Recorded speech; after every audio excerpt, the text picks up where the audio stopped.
अस्सलामु अलैकुम वरहमतुल्लाहि वबरकातुहू। प्रोग्राम रिज़्क़ की कुंजियों के हवाले से मैं हूँ आपका मेज़बान खालिद मुश्ताक सलफ़ी। नाज़रीन किराम, जैसा कि आप मेरी साबिक़ा एपिसोड्स के अंदर सुन चुके हैं कि जो लोग भी परेशान हाल हैं रिज़्क़ की वजह से, तो उन्हें अल्लाह रब्बुल आलमीन रिज़्क़ किस अंदाज़ में अता फ़रमाता है, तो इस पर अल्हम्दुलिल्लाह काफ़ी मैं आपके सामने गुफ्तगू कर चुका हूँ। आज भी इंशाअल्लाह मैं आपके सामने एक ऐसा अमल रखूँगा कि जिसके ज़रिए से हम अपने रिज़्क़ को बढ़ा सकते हैं, हमारे घर में रोटी रोज़ी का इजाफ़ा हो जाएगा और जितना भी रिज़्क़ अल्लाह रब्बुल आलमीन हमें अता फ़रमाएगा वो खैर व बरकत से लबरेज़ भी होगा।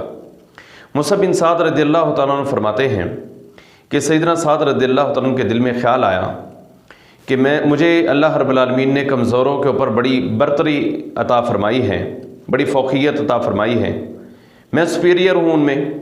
तो जब ये ख़्याल उनके दिल में आया तो रसूलुल्लाह सल्लल्लाहु अलैहि वसल्लम को जब इस बात का इल्म हुआ तो आप अलैहिस्सलातु वस्सलाम ने फरमाया, हल तुरज़क़ूना इल्ला बिज़ुअफ़ाइकुम।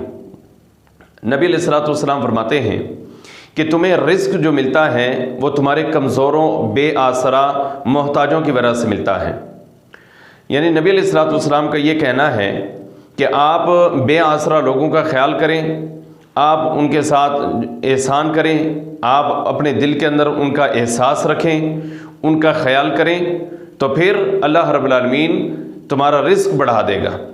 तो ये कभी भी इंसान को नहीं सोचना चाहिए कि मैं जो कमा रहा हूँ, जो मुझे पैसे मिलते हैं, मैं अगर लाखपति हूँ, करोड़पति हूँ, तो इसमें मेरी अपनी ही मेहनत है और सब कुछ काविश जो है वो मेरी है।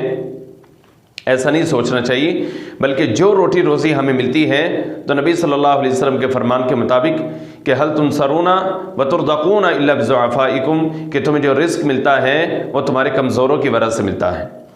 एक और हदीस के अंदर है कि रसूलुल्लाह सल्लल्लाहु अलैहि वसल्लम फरमाते हैं, इबगूनी फ़ी दुआफ़ाइकुम फ़इन्नमा तुरज़क़ूना व तुनसरूना इल्ला बिदुआफ़ाइकुम।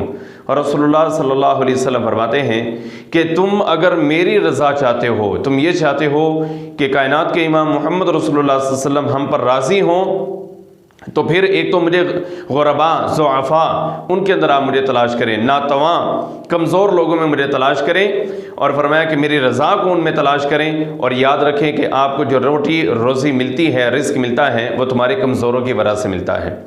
तो ये जो बेआसरा लोग हैं, ये जो कमज़ोर लोग हैं, ये जो गरीब और नातवा लोग हैं, अल्लाह रब्बुल आलमीन इनके सबब से हमें रिज़्क़ और रोटी जो है वो अता फ़रमाता है।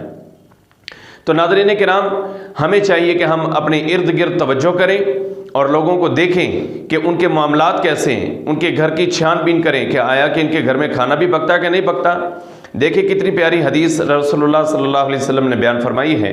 अम्मी आयशा सिद्दीक़ा रज़ियल्लाहु तआला अन्हा इस हदीस की रावियाँ हैं कि आप अलैहिस्सलातु वस्सलाम ने फरमाया, इदा तबख्त मरका फ़अक्सिर माअहा मतआहा जीरानक। फरमाया कि जब भी आप खाना बनाएं, जब भी आप सालन बनाएं, फ़अक्सिर माअहा, आप उसमें पानी को ज़्यादा कर दें, मतआहा जीरानक, और फरमाया कि आप अपने पड़ोसी का ख्याल करें।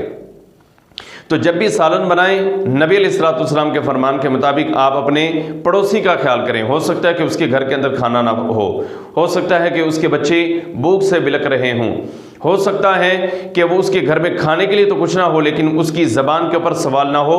तो आपको ख़ुद को चाहिए कि आप जिस माहौल और माशरे के अंदर रहते हैं, आप अपने इर्द गिर्द के रहने वाले जो कमज़ोर लोग हैं, नातमा लोग हैं, जो ज़ईफ़ लोग हैं, जो गरीब लोग हैं, तो फरमाया कि उनके ऊपर अगर आप ख़र्च करेंगे तो अल्लाह रब्बुल आलमीन आपकी रोटी रोज़ी के अंदर भी बरकत अता फरमाएगा। अल्लाह रब्बुल आलमीन से दुआ है अल्लाह ज़ुल जलाल हमें कुरान और हदीस के मुताबिक ज़िंदगी बसर करने की तौफ़ीक़ अता फरमाए, और जिस माहौल और माशरे में हम रहते हैं अपने इर्द गिर्द जो है वो निगाह दौड़ाने की और गरीब का एहसास करने की तौफ़ीक़ अता फरमाए। अस्सलामु अलैकुम वरहमतुल्लाहि वबरकातुहू।